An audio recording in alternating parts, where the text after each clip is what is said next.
رسول اللہ صلی اللہ علیہ وآلہ وسلم نے فرمایا، آدمی کا اپنے والدین کو گالی دینا کبیرہ گناہ ہے۔ صحابہ نے عرض کیا، اللہ کے رسول، کیا آدمی اپنے والدین کو گالی دیتا ہے؟ آپ صلی اللہ علیہ وآلہ وسلم نے فرمایا، ہاں، وہ کسی آدمی کے والد کو گالی دیتا ہے تو بدلے میں وہ اس کے والد کو گالی دیتا ہے، اور یہ اس کی ماں کو گالی دیتا ہے تو بدلے میں وہ اس کی ماں کو گالی دیتا ہے۔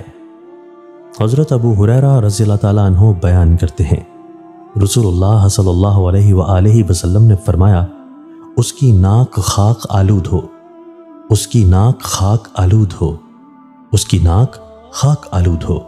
عرض کیا گیا، اللہ کے رسول، کس کی؟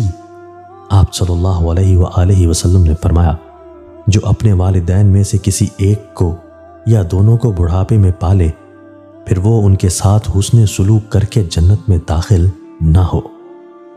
حضرت انس رضی اللہ تعالیٰ عنہ بیان کرتے ہیں، رسول اللہ صلی اللہ علیہ وآلہ وسلم نے فرمایا، فحش گوئی جس چیز میں ہو وہ اسے معیوب بنا دیتی ہے، اور حیا جس چیز میں ہو وہ اسے مزین کر دیتا ہے۔ حضرت ابو ہریرہ رضی اللہ تعالیٰ عنہ بیان کرتے ہیں، رسول اللہ صلی اللہ علیہ وآلہ وسلم نے فرمایا، کیا تم جانتے ہو کہ کون سی چیز زیادہ تر لوگوں کو جنت میں داخل کرے گی؟ پھر فرمایا، اللہ کا تقوی اور حسن خلق۔ کیا تم جانتے ہو کہ کون سی چیز زیادہ تر لوگوں کو جہنم میں داخل کرے گی؟